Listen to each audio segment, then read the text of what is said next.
قرآن مجید فرقان حمید کا 10واں پارہ ہے۔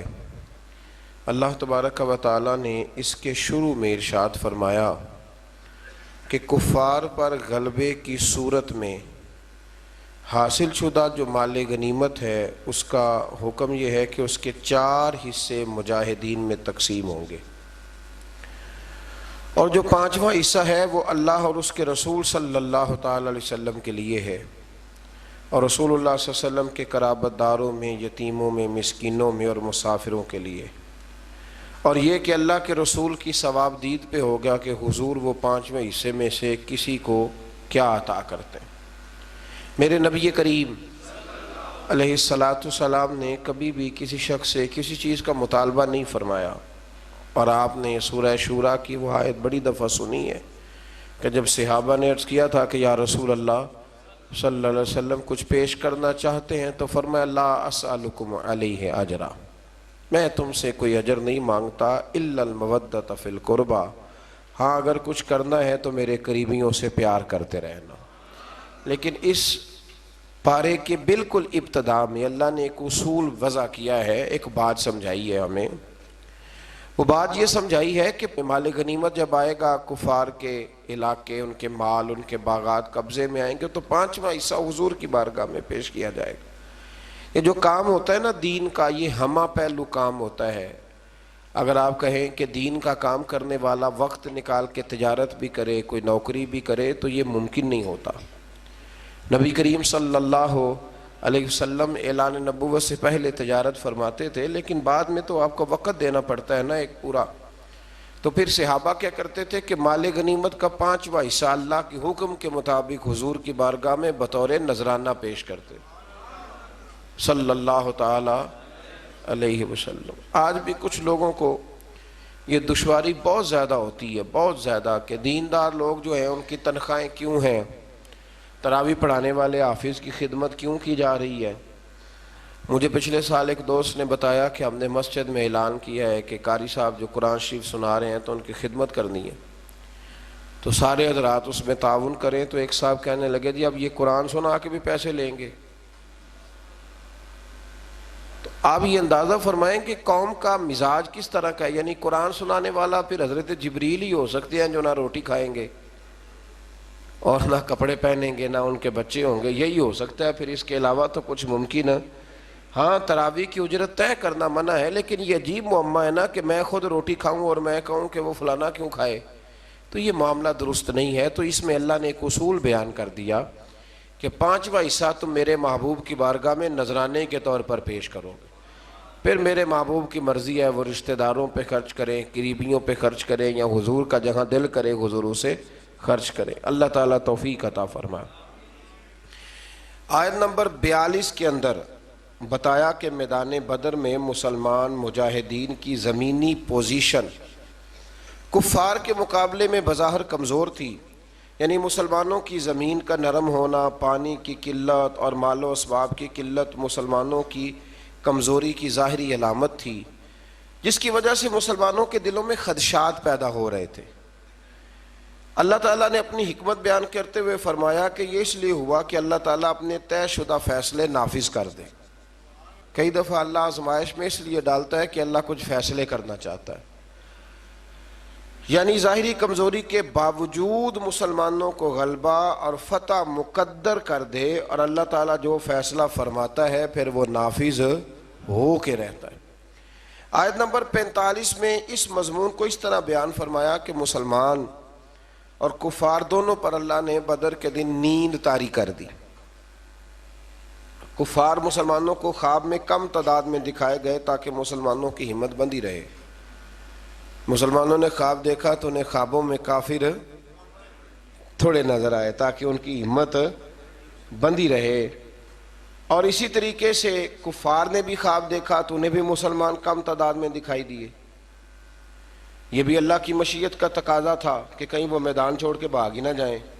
اگر انہیں زیادہ دکھا دیے جاتے خواب میں تو وہ میدان چھوڑ کے بھاگ، انہیں بھی کم نظر آیا اور انہیں بھی تعداد کم نظر آئی، کیونکہ اللہ کی مشیت کا تقاضا تھا کہ بدر میں حق و باطل کا معرکہ برپا ہو کر رہے اور حق غالب آ جائے۔ مزید بتایا کہ جنگ میں کفار کے مقابل ثابت قدم رہو اور اللہ کا ذکر کرتے رہو اور آپس میں جھگڑا نہ کرو ورنہ تم بزدل ہو جاؤ گے۔ مسلمان قوم اس وقت بزدل ہوتی ہے جب آپس میں جھگڑا کرتی ہے، اور تمہاری ہوا اکھڑ جائے گی، اور کافروں کی طرح اپنی طاقت پر اتراؤ بھی نہ اور دکھاوا بھی نہ کرو۔ مزید بتایا کہ شیطان کافروں کو فتح کی بشارت دیتا رہا اور اپنی حمایت کا یقین دلاتا رہا، لیکن حق و باطل کے مقابلے کا وقت آیا تو وہ پھر الٹے پاؤں بھاگ گئے۔ بہت سارے لوگ ہوتے ہیں جو کہتے ہیں آپ چلے میں آپ کے پیچھے ہوں، تو جب پیچھے دیکھو تو پھر موجود وہ کہتے ہیں تو لڑائی کر، تو فتنہ کر، میں تیرے پیچھے ہوں معاذ اللہ، لیکن پھر وہ پیچھے۔ یہی حال بدر میں کافروں کے ساتھ شیطان نے کیا۔ آج میں منافقین کے اس حاسدانہ قول کا ذکر ہے کہ جب مسلمانوں کی ہمت اور جرت کو دیکھا تو کہنے لگے ان مسلمانوں کو ان کے دین نے مغرور کر دیا ہے۔ آپ چپ کر کے پیچھے بیٹھ جائیں تو لوگ بزدل کہتے ہیں، اور اگر آپ تگڑے ہو کے میدان میں آ جائیں تو کہتے ہیں ان میں غرور آ گیا ہے۔ تو لوگوں کا مزاج یہ ہے کہ وہ ہر بات کو غلط رنگ دیتے ہیں۔ اللہ تعالی حق بات کہنے کی، سمجھنے کی اور بیان کرنے کی توفیق عطا فرمائے۔ آیت نمبر 53 میں اللہ نے ایک قانون قدرت بیان کیا۔ آیت نمبر 53، نوجوان ذرا زیادہ غور کریں، یہ سورہ انفال کی آیت نمبر 53 ہے، 53۔ آیت نمبر 53 میں ارشاد فرمایا کہ اللہ کبھی بھی اس قوم کی حالت نہیں بدلتا جو اپنی حالت خود بدلنے پر توجہ نہیں دیتی۔ اٹھ باندھ کمر کیوں ڈرتا ہے، پھر دیکھ خدا کیا کرتا ہے۔ آپ بھی تو ہمت کریں نا۔ وہ کسی نے کہا تھا نا، خدا نے آج تک اس قوم کی حالت نہیں بدلی، نہ ہو جس کو خیال خود آپ اپنی حالت کے بدلنے کا۔ تو اللہ نے یہاں قانون دیا۔ تو نوجوان یاد رکھیں کہ غریبیوں کا رونا رونے سے کام نہیں بنتا۔ جو لوگ بیٹھ کے روتے رہتے ہیں کہ اب میں کیا کروں، کدھر جاؤں، تو ان کا کچھ بھی نہیں، آگے بڑھیں، ہمت کریں۔ جب انسان ہمت کرتا ہے تو پھر اللہ اس کی مدد بھی فرماتا ہے۔ آیت نمبر 54 میں بتایا کہ آل فرعون اور پچھلی امتیں آیات الہی جھٹلانے کے جرم میں ہلاک کی گئیں۔ آیت نمبر 56 سے 58 میں یہودی قبائل کی عہد شکنی یعنی وعدہ توڑنے اور دوبارہ ان کی طرف سے خیانت کی صورت میں صلح کے معاہدے کو ختم کرنے کا ذکر ہے۔ بار بار وہ وعدے توڑتے تو پھر ایک وقت ایسا بھی آیا کہ حضور نے بھی ان کے ساتھ سارے معاہدے ختم کر دیا۔ آیت نمبر 60 میں فرمایا کہ دشمن کے مقابلے میں پوری طاقت، قوت اور اسباب کے ساتھ تیار رہو، ہمیشہ تیار رہو، ہائی الرٹ رہو ہمیشہ دشمن کے مقابلے میں۔ ہم بھی ہائی الرٹ ہوتے ہیں جب تھوڑے سے حالات خراب ہوتے ہیں، اس کے بعد پھر بات بھول فرمایا ہمیشہ کافر کے مقابلے میں تیاری کر کے رکھو، اس کے ذریعے تم اللہ کے دشمنوں اور اپنے دشمنوں کو ڈرا سکو گے۔ آگے چل کے یہ بتایا کہ اگر دشمن صلح پہ آمادہ ہو تو تم بھی صلح کے لیے آمادہ ہو جاؤ۔ سبحان اللہ۔ یعنی اسلام صرف فتنے کی، فساد کا، کسی قسم کے فتنے اور فساد کا درس نہیں دیتا۔ اگر وہ مقابلے میں آئیں گے تو قوت کٹھی کر کے مقابلہ کریں گے، اور اگر وہ صلح کریں گے تو مسلمان بھی صلح ہی کریں گے۔ اور اللہ پر توکل کرو، اگر ان کی نیت دھوکہ دینے کی ہو تو پھر تمہارے لیے اللہ ہی کافی ہے۔ یعنی اگر وہ صلح کے ارادے سے نہ آئیں بلکہ دھوکے کے ارادے سے آئیں تو پھر بھی تمہاری چونکہ نیت ٹھیک ہے تو اللہ تمہاری مدد فرمائے گا۔ آیت نمبر 63 میں اللہ تعالیٰ نے بتایا ہے کہ اللہ نے اپنے کرم سے تمہارے دلوں کو جوڑ دیا، اور اگر تم زمین کے سارے خزانے بھی خرچ کر دو تو یہ باہمی الفت جو تمہارے اندر پیدا نہ ہوتی۔ اور فرمایا نبی آپ کو اللہ کافی ہے، اور آپ کے فرما بردار مومنوں کی جماعت بھی آپ کو۔ یہ قرآن مجید کی آیت نمبر 64 ہے، اس کو ذرا پڑھیے گا۔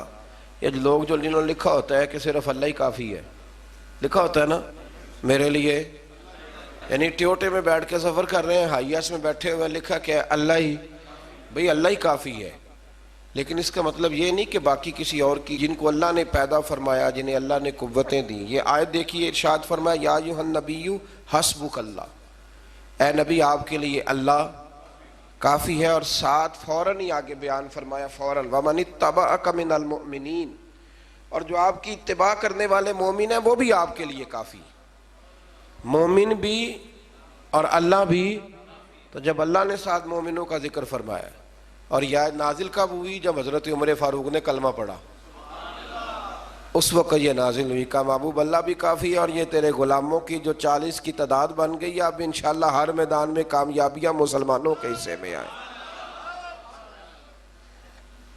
اسی طرح سے آیت نمبر 65 میں نبی کریم صلی اللہ علیہ وسلم کو حکم ہوا کہ مومنوں کو جہاد پر ابھاریے، تیار کیجیے۔ اللہ تعالیٰ 10 گنا تعداد پر مشتمل کافروں پر فتح عطا فرمائے گا۔ پھر بعد میں جب مسلمانوں میں کمزوری آئی تو فرمایا اللہ تمہیں دشمنوں کی دگنی تعداد پر فتح فرمائے گا۔ آیت نمبر 72 میں بتایا کہ جان و مال سے اللہ کی راہ میں جہاد کرنے والے مومنین، مہاجرین اور انصار صحابہ کرام ایک دوسرے کے دوست ہیں۔ جہاد کرنے والے جانوں اور مالوں سے یہ ایک دوسرے کے دوست ہیں، اور یہی سچے اور پکے مومن ہیں، اور ان کے لیے مغفرت ہے اور عزت والی روزی ہے۔ اسی طرح کفار بھی ایک دوسرے کے دوست ہیں۔ ہجرت سے پہلے اور بعد کے مسلمان ہونے والوں کے حقوق اور درجات میں فرق کا باوجود جنہوں نے پہلے کلمہ پڑھا ان کا درجہ اونچا ہے، اور جنہوں نے بعد میں پڑھا ان کا درجہ اونچا ہے، لیکن اس کے باوجود اللہ تبارک و تعالیٰ نے سب کے ساتھ خیر کا وعدہ فرمایا ہے۔ اس سے آگے سورہ توبہ کا آغاز ہوتا ہے۔ سورہ توبہ قرآن مجید کی وہ سورہ مبارکہ ہے جس کے آغاز میں بسم اللہ شریف نہیں ہے۔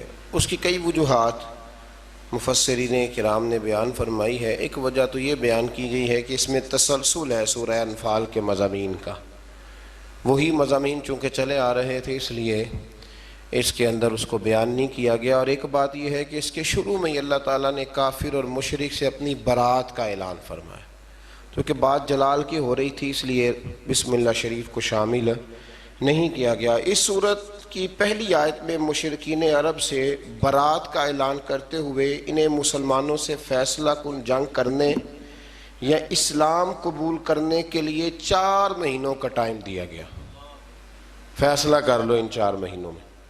اور یہ بھی فرمایا گیا کہ جن کفار کے ساتھ مسلمانوں کا پہلے سے کوئی معاہدہ ہے اور انہوں نے مسلمانوں کے خلاف کسی دشمن کی مدد بھی نہیں کی تو مقررہ مدت تک مسلمان یک طرفہ طور پر معاہدے کو نہ توڑیں۔ پھر فرمایا 4 مہینے کا ٹائم گزرنے کے بعد مسلمان مشرکین عرب کے خلاف لاہ عمل کریں گے، انہیں پکڑیں گے، ان پر حملہ کریں گے اور ان کا مکمل محاصرہ کریں گے، اور جہاں بھی ملیں گے انہیں کافر کردار تک پہنچایا جائے گا۔ یہ بہت بعد میں جا کے فیصلہ ہوا، ورنہ تو اسلام نے ہمیشہ ان لوگوں سے درگزر ہی کی بات کی۔ آیت نمبر 6 میں فرمایا اگر کوئی مشرک قرآن کے پیغام کو سمجھنے کے لیے اور حق کی تلاش میں آپ کے پاس آئے تو اے محبوب علیہ السلام اسے آپ موقع عطا فرمائیں، اسے ٹائم دیں، اس کی حفاظت فرمائیں۔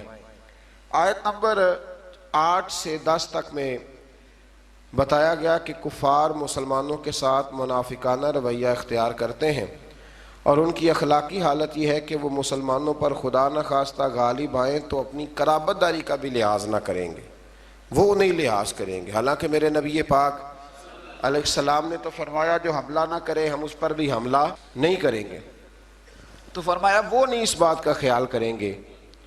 مزید بتایا کہ ان کفار میں سے جو توبہ کر کے ایمان لے آئیں اور ان کے تقاضوں پہ کاربند رہے ہیں پھر وہ مسلمانوں کے دینی بھائی ہیں، یعنی ان کے لیے ماضی کی نفرتوں کو دل سے نکال دیا جائے۔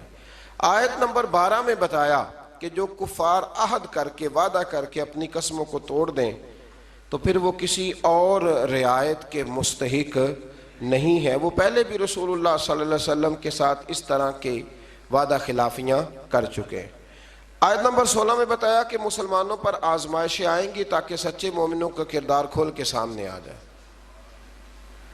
آیت نمبر 17 اور 18 میں بتایا کہ کافروں کا شعار مسجد بنانا نہیں، یہ تو ان لوگوں کا کام ہے جو اللہ پر اور قیامت کے دن پر ایمان لائیں اور نماز قائم کریں اور زکوٰۃ دیں اور اللہ کے سوا کسی سے نہ ڈریں۔ آیت نمبر 19 میں فرمایا کہ حاجیوں کو پانی پلانا اور مسجد حرام کی تعمیر اگرچہ اچھے کام ہے لیکن اللہ تعالیٰ اور یوم آخرت پر ایمان اور اللہ کے رستے میں جہاد کے برابر یہ کام ہو سکتے نہیں۔ ہجرت اور جہاد کرنے والے مومنوں کے لیے اجر عظیم ہے اور صرف یہی لوگ کامیاب ہونے والے۔ آیت نمبر 23 میں اللہ تبارک و تعالیٰ نے یہ حکم دیا کہ تمہارے باپ دادا اور بھائیوں میں سے جو کفر کو ایمان پر ترجیح دیں ان سے تعلق توڑ لو، اور کافروں سے دوستی کرنے والا ظالم ہے۔ پھر اس سے آگے جو آیت ہے نا سورہ توبہ کی، اس آیت کریمہ میں تو اللہ تبارک و تعالیٰ نے ہر چیز کو کھول کر بیان فرمایا اور بڑی وضاحت کے ساتھ، شرح و بسط کے ساتھ اس مضمون کو بیان کیا ہے کہ مسلمان نے ہر چیز سے بڑھ کر نبی کریم علیہ السلام سے محبت کرنی، ہر چیز سے بڑھ کر، اور فرمایا یہ محبت کرے گا تو پھر ہی اس کا ایمان مکمل ہوگا۔ ارشاد فرمایا قل ان کان آباؤکم و ابناؤکم و اخوانکم و ازواجکم و عشیرتکم و اموال اقترفتموها و تجارت تخشون کسادها و مساکن ترضونها۔ دیکھیں کس ترتیب سے اللہ تعالیٰ نے ان ساری چیزوں کو بیان فرمایا۔ فرمایا محبوب ان سے فرما دیں اگر تمہارے باپ اور تمہارے بیٹے اور تمہارے بھائی اور تمہاری بیویاں اور تمہارا کنبہ اور تمہارا وہ مال جو تم نے کمایا ہے، ایک مال وہ ہوتا ہے جو بندے نے کمایا نہیں ہوتا پر ہوتا اس کے پاس ہے، اس سے زیادہ پیار نہیں ہوتا، تو یہاں فرمایا وہ مال جو تم نے کمایا ہے، اور وہ کاروبار جس کے نقصان سے تم ڈرتے ہو، اور وہ مکانات جنہیں تم پسند کرتے ہو۔ پھر سنیں فرمایا تمہارے باپ، تمہارے بیٹے، تمہارے بھائی، تمہارا خاندان، تمہاری بیویاں، تمہارا کنبہ، وہ مال جو تم نے کمایا، وہ تجارت جس کے نقصان سے تم ڈرتے ہو، وہ مکان جنہیں تم بڑا پسند کرتے ہو۔ فرمایا احب الیکم من اللہ و رسولی، اگر یہ ساری چیزیں تمہیں اللہ اور اس کے رسول سے زیادہ پیاری ہوں، وجہاد فی سبیلہ، اور ان کے رستے میں جہاد کرنے سے زیادہ پیاری ہوں، فتربصوا، پھر انتظار کرو، حتی یأتی اللہ بامرہ، یہاں تک کہ پھر اللہ اپنا وعدہ لے آئے، پھر اللہ اپنا عذاب لے آئے، پھر تم پر عذاب آئے گا۔ واللہ لا یہدی القوم الفاسقین، اور اللہ نافرمانوں کی قوم کو ہدایت نہیں دیتا۔ ہم لوگ نا بڑی جلدی محبت رسول کا دعویٰ کر دیتے ہیں، پر اللہ نے گن کے چیزیں بتائیں گے۔ فرمایا باپ کو سامنے رکھو، پھر میرے نبی کی ذات کو سامنے رکھو، پھر دیکھو تمہیں پیارا کون ہے۔ بیٹے کو سامنے رکھو اور پھر میرے نبی کریم علیہ السلام کو سامنے رکھو، پھر دیکھو کہ تمہیں پیارا کون ہے۔ تم سامنے رکھو اپنے مال کو، جائیداد کو، اور پھر حضور کی ذات کی طرف توجہ کرو، پھر بتاؤ کہ ان میں سے پیارا۔ حضرت عمر نے یہ سارے تجربے کیے، آ کے عرض کی یا رسول اللہ میں نے ہر چیز سامنے رکھ کے تجزیہ کیا، آپ مجھے زیادہ پیارے ہیں، لیکن یا رسول اللہ مجھے جان آپ سے بھی زیادہ پیاری، جان مجھے آپ سے زیادہ پیاری ہے۔ تو حضور نے ان کے سینے پہ ہاتھ مارا، فرمایا عمر ابھی تیرا ایمان مکمل نہیں ہوا۔ جناب عمر فوراً بولے، عرض کی حضور میں اعلان کرتا ہوں کہ مجھے آپ جان سے بھی زیادہ پیارے ہیں۔ تو یہ ضروری کام ہے، اللہ تعالی ہمیں محبوب کی سچی محبت عطا فرمائے۔ آیت نمبر 25 میں اللہ تبارک و تعالی نے غزوہ حنین کا حوالہ دیتے ہوئے فرمایا کہ بعض اوقات کثرت تعداد پر اترانا کہ ہم بڑے ہو گئے اور نازا ہونا بھی انسان کی ناکامی کا سبب بنتا ہے۔ یہی مسلمانوں کے ساتھ غزوہ حنین میں ہوا، اور پھر اللہ تعالیٰ نے اپنے رسول اور مومنوں پر قلبی سکون نازل کیا اور غیبی لشکروں سے ان کی مدد فرمائی۔ 9 ہجری کو یوم الحج کے عرفات میں اعلان ہوا کہ اس سال کے بعد مشرک حدود حرم میں داخل نہیں ہو سکتا، پہلے وہاں داخل ہونے کی اجازت تھی، اور فرمایا کہ تنگ دستی کی فکر نہ کرو، اللہ اپنے فضل سے تم لوگوں کو غنی کر دے گا۔ آیت نمبر 29 میں اہل کتاب کو جزیہ دینے کا حکم دیا اور فرمایا کہ نہ دینے کی صورت میں جنگ کے لیے تیار رہنا۔ آیت نمبر 30 میں بتایا کہ یہود نے عزیر کو اللہ کا بیٹا کہا اور عیسائیوں نے حضرت عیسیٰ کو اللہ کا بیٹا کہا، مگر یہ سب ان کی خود ساختہ باتیں ہیں، ان پر اللہ کی مار ہے۔ مزید فرمایا کہ یہ جو عیسائی ہیں نا، انہوں نے اپنے علماء اور اپنے راہبوں کو خدا ہی بنا لیا ہے۔ یہ اللہ کہہ رہا ہے کہ انہوں نے انہیں اپنا خدا ہی بنا لیا ہے، اور مسیح ابن مریم کو بھی، حالانکہ انہیں اللہ وحدہ لا شریک کی عبادت کا حکم دیا گیا تھا۔ آگے چل کے فرمایا کہ منکر اپنی پھونکوں سے اللہ کے نور کو بجھانا چاہتے ہیں، مگر اللہ ان کی خواہش کے برعکس اس نور کو مکمل فرمائے گا۔ اور فرمایا اللہ نے اپنے رسول کو ہدایت اور دین حق کے ساتھ بھیجا ہے تاکہ اللہ اپنے اس دین کو ہر دین پر غلبہ عطا فرما دے۔ آیت نمبر 34 سے علماء اور مشائخ یہود کے باطل طریقوں سے لوگوں کا مال کھانے اور اللہ کے راستے سے روکنے کا بیان ہے، اور فرمایا کہ سونا اور چاندی یعنی دنیاوی دولت کے ڈھیر ذخیرہ کرنے والے اور راہ خدا میں خرچ نہ کرنے والوں کے لیے دردناک عذاب کی وعید ہے، اور پھر بتایا کہ قیامت کے دن ان کے اپنے جمع کیے ہوئے مال کو نار جہنم میں تپا کر، انہی کے مال کو دوزخ کی آگ میں تپا کر ان کی پیشانیوں، پہلوؤں اور پیٹھوں کو داغا جائے گا انہی کے مال سے، اور کہا جائے گا کہ اپنے ہی جمع کیے ہوئے مال کا مزہ چکھو۔ علماء اور مشائخ اہل یہود کے اس طرح کرتے تھے کہ مال بٹورنے کے لیے حق کو چھپاتے تھے۔ اللہ ماشاءاللہ آج بھی کئی جگہوں پہ ایسا ہوتا ہے کہ سرکاری مولوی بن جاتے ہیں اور گورنمنٹ کو مولوی مل جاتے ہیں جو ہر آنے والے حکمران کو امیر المومنین کہتے ہیں، ہر آنے والے حکمران، اور اس کے ہر ناجائز کام پر اپنی مہر لگا کے اسے جائز قرار دیتے ہیں۔ اللہ تبارک و تعالی اپنی رحمت سے حق پر ہی قائم فرمائے اور حق پر ہی اللہ موت عطا فرمائے۔ آیت نمبر 36 میں بتایا کہ ابتدا سے لے کر اللہ کی کتاب تقدیر میں مہینوں کی تعداد 12 ہے۔ پہلے دن سے ہی مہینے کتنے ہیں؟ ان میں 4 مہینے ذیقعد، ذی الحج، محرم اور رجب، یہ حرمت والے مہینے۔ ان مہینوں میں جنگ کو ممنوع قرار دیا گیا۔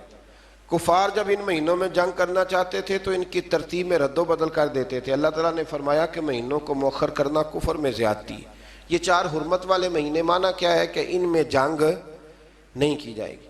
آیت نمبر 38 اور 39 میں فرمایا کہ جب جہاد کے لیے نفیر عام ہو جائے تو سستی نہ کرنا چاہیے، اور جو ایسا کرے گا اس کے لیے عذاب علیم ہے، اور تم یہ مت سمجھنا کہ جہاد کا فریضہ صرف تم پر موقوف ہے، تم نہیں کرو گے تو اللہ تمہاری جگہ کسی اور قوم کو لائے گا اور تم کو اس سے بالکل نقصان نہیں پہنچا سکتے۔ آیت نمبر 40 میں سفر ہجرت کے موقع پر غار ثور میں حضرت ابوبکر صدیق رضی اللہ تعالیٰ عنہ کی رفاقت خاص کو ایک شان امتیازی کے ساتھ بتایا ہے، اور اس آیت میں 6 مختلف انداز میں سیدنا صدیق اکبر کا ذکر ہوا ہے۔ آیت نمبر 40 میں اذ یقول لصاحبہ لا تحزن ان اللہ معنا، جب محبوب نے اپنے صحابی سے کہا، جب قرآن مجید نے حضرت ابوبکر کو حضور کا صحابی کہا تو اب جو ان کے صحابی ہونے کا انکار کرتا ہے وہ قرآن کی آیت کا انکار کرتا ہے۔ تو 6 انداز میں حضرت صدیق اکبر کا ذکر کیا، پھر فرمایا کہ اللہ تعالیٰ کلمہ کفر کو پست اور اللہ کا دین ہی سر بلند آئے گا۔ آگے فرمایا جب جہاد کے لیے عام لام بندی کا، صف بندی کا حکم ہو جائے تو پھر جس حال میں بھی ہو تمام وسائل کے ساتھ جہاد میں شریک ہو جاؤ۔ پھر فرمایا کہ منافقین قسمیں کھا کھا کر اور طرح طرح کے بہانے بنا کر جہاد سے بچنے کی کوشش کرتے ہیں، جبکہ سچے مومن دل و جان سے جہاد کے لیے نکل کھڑے ہوتے ہیں۔ مزید فرمایا کہ جہاد سے اعراض برتنا یعنی پہلو تہی کرنا، منہ پھیرنا، یہ وہی لوگ ہیں جن کا اللہ اور قیامت پر ایمان نہیں اور جن کے دلوں میں شک کی بیماری ہے، اور فرمایا ایسی تشکیک کے مارے جنگ میں شامل ہو بھی جائیں تو فساد کا باعث ہی بنتے ہیں، ہو بھی جائیں تو پھر بھی یہ کچھ لوگ نکلتے ہیں نا تو نکلتے کہتے ہیں مشکل کام میں یہ ہو سکتا، یعنی ساتھ ایک دوسرے کو بھی وہ کمزور کرتے ہیں۔ فرمایا یہ آپ بھی گئے تو پھر بھی یہ نقصان ہی کریں گے، اور مجاہدین کی صفوں میں فتنے اور سازشیں کرتے ہیں، اور یہ لوگ پہلے بھی ایسا کرتے رہے ہیں۔ منافقین کا شعار یہ ہے، طریقہ یہ ہے کہ جب مسلمانوں کو کوئی بھلائی پہنچے تو اس پر کڑتے ہیں، اور اگر مسلمانوں کو تکلیف پہنچے تو خوشی سے کہتے ہیں کہ ہمیں تو یہ نتیجہ پہلے سے پتا تھا۔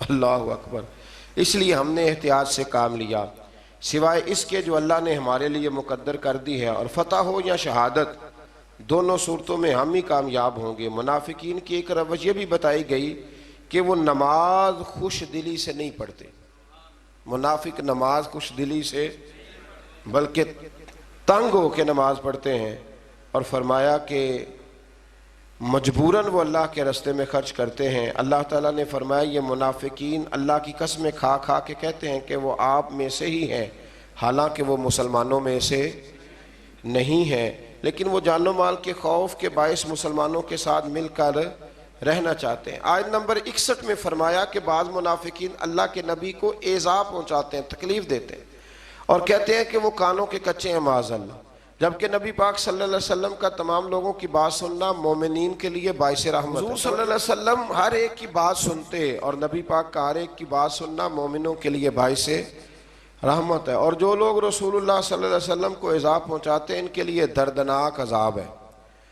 اور فرمایا منافق جھوٹی قسمیں کھا کے مسلمانوں کو راضی کرنے کا یقین دلاتے ہیں، اگر وہ سچے مومن ہوتے تو اللہ اور اس کے رسول اس کا زیادہ حقدار تھا کہ انہیں راضی کیا جاتا۔ یہ مومنوں کو اپنے حق میں راضی کرتے ہیں پر اللہ رسول کو راضی، حالانکہ اللہ رسول کا زیادہ حق تھا کہ انہیں راضی کیا جاتا۔ منافقین کا شعار یہ بھی ہے کہ وہ مسلمانوں کا مذاق اڑاتے ہیں، اگر ان سے اس کے بارے میں پوچھا جائے تو کہتے ہیں ہم تو محض خوش طبی کر رہے تھے اور دل لگی کرتے ہیں، تو کیا اللہ اور اس کی آیات اور اس کے رسول کا مذاق اڑاتے ہیں؟ آیت نمبر 67 میں اللہ تعالیٰ نے فرمایا منافق مرد اور عورتیں ایک دوسرے کے مشابہ ہیں، ایک جیسے ہیں، اور برائی کا حکم دیتے ہیں اور نیکی سے منع کرتے ہیں اور خیر کے کاموں سے اپنا ہاتھ روکتے ہیں۔ انہوں نے اللہ کو بھلا دیا ہے تو اللہ نے بھی ان کو نظر انداز کر دیا ہے۔ آگے چل کے فرمایا مومن مرد اور عورتیں ایک دوسرے کے مددگار ہیں، وہ نیکی کا حکم دیتے ہیں اور برائی سے منع کرتے ہیں، نماز قائم کرتے ہیں، زکوٰۃ دیتے ہیں، اللہ اور اس کے رسول صلی اللہ علیہ وسلم کا حکم مانتے ہیں۔ اگلی آیت میں فرمایا کہ اللہ نے مومنین اور مومنات سے جنت کی دائمی اور ابدی نعمتوں کا وعدہ کر رکھا ہے، اور اللہ ہی کی رضا میں سب سے بڑی سعادت ہے۔ آیت نمبر 73 میں فرمایا کفار اور منافقین سے جہاد کیجیے اور ان پر سختی کیجیے اور ان کا ٹھکانہ جہنم ہے۔ یہ کلمہ کفر کہتے ہیں اور پھر قسمیں کھا کھا کے منکر ہو جاتے ہیں۔ اللہ تعالیٰ نے فرمایا انہوں نے کلمہ کفر کہا ہے اور اسلام لانے کے بعد انہوں نے کفر کو اختیار کیا۔ آیت نمبر 75 میں فرمایا کہ بعض منافق وہ ہیں جو اللہ سے عہد کرتے ہیں کہ اگر اللہ انہیں اپنے فضل سے ہمیں عطا کیا تو ہم ضرور صدقہ کریں گے اور نیکوکاروں میں سے ہو جائیں گے، پس جب اللہ نے اپنے فضل سے انہیں مال عطا کیا تو انہوں نے بخل بھی کیا اور اپنے وعدے سے بھی پھر گئے، روح گردانی بھی۔ بہت سارے لوگ وعدے کرتے ہیں نا اللہ دے گا تو پھر اس کے راستے میں، پھر جب اللہ دیتا ہے تو ان کے خرچے بڑھ جاتے ہیں، پھر کہتے ہیں گزارا نہیں ہوتا، پھر نیا ان کا پروگرام سامنے آ جاتا ہے۔ آیت نمبر 78 میں اللہ تعالیٰ نے متنبع فرمایا کہ اللہ دلوں کے رازوں اور سرگوشیوں کو بھی جانتا ہے، وہ غیبی باتوں کو بہت زیادہ جاننے والا ہے۔ آیت نمبر 79 میں منافقین کا ایک طریقہ یہ بھی بتایا کہ نادار مومنین جب اپنی محنت کی کمائی سے تھوڑا سا مال صدقہ کرتے ہیں تو منافق ان پر تان کرتے ہیں معاذ اللہ اور ان کا مذاق اڑاتے ہیں، تو اللہ تعالیٰ ان کو ان کے مذاق کی سزا دے گا۔ اللہ تعالیٰ نے اپنے نبی پاک علیہ السلام سے فرمایا یہ منافق آپ کے گستاخ ہیں، آپ کا ان کے لیے استغفار کرنا یا نہ کرنا برابر ہے، اگر آپ ان کے لیے 70 بار بھی استغفار کریں گے تو اللہ ان کو ہرگز معاف، کیونکہ یہ محبوب آپ کے گستاخ ہے، یہ آپ کے گستاخ ہے۔ آپ ان کے لیے 70 بار بھی استغفار کریں تو کہ یہ بے ایمان آپ کے بے ادب ہے تو اللہ انہیں معافی دیکھ لیں، حضور کے بے ادب کے لیے کوئی معافی۔ منافقین کی اس بری خصلت کا ذکر ہے کہ خود تو جہاد نہیں کرتے اور گھروں میں بیٹھے ہیں، ساتھ مسلمانوں کو گرمی کا ڈراوا دے کر انہیں بھی جہاد سے منع کرتے ہیں۔ اللہ نے فرمایا جہنم کی آگ اس سے زیادہ گرم ہے اگر وہ سمجھتے۔ آیت نمبر 84 میں نبی کریم علیہ السلام کو منافقین کے کفر کے سبب ان کی نماز جنازہ پڑھنے اور ان کی قبر پر جانے سے ہمیشہ کے لیے منع کیا گیا ہے۔ منافقین کی قبروں پہ جانے سے کس نے منع کیا ہے؟ اللہ نے۔ کس کو منع کیا ہے؟ مومنوں کی قبروں پر جانے سے منع نہیں کیا۔ سورہ توبہ کی آیات میں منافقین کی مسلسل مذمت بیان فرمانے کے بعد اللہ تعالیٰ نے ضعیفوں، بیماروں اور ناداروں کے عذر کی بنیاد پر رخصت عطا فرمائی ہے، اور ایسے مجاہدین کو جو خود بھی جہاد کے لیے اپنے مصارف برداشت نہیں کر سکتے اور رسول اللہ صلی اللہ علیہ وسلم کے پاس ان کی سواری اور زاد راہ کا سامان نہ ہو، البتہ جو لوگ صحت مند ہوں اور مالی وسائل رکھنے کے باوجود جہاد سے پہلو تئی اختیار کرنا چاہیں، وہ قابل مذمت ہیں۔ اللہ تعالیٰ نے ان کے دلوں پر مہر لگا دی ہے۔ فرمایا جب تمہارے پاس طاقت ہو تو پھر تم نے اللہ کے راستے میں جہاد کرنا ہے، اور جہاد کی جتنی قسمیں ہیں، زبان کے ساتھ جہاد، عمل کے ساتھ جہاد، اور بھی جتنی اقسام ہیں، ان سب اقسام کو تم نے پورا کرنا ہے۔ اللہ تعالی ہمیں سمجھنے کی توفیق عطا فرمائے۔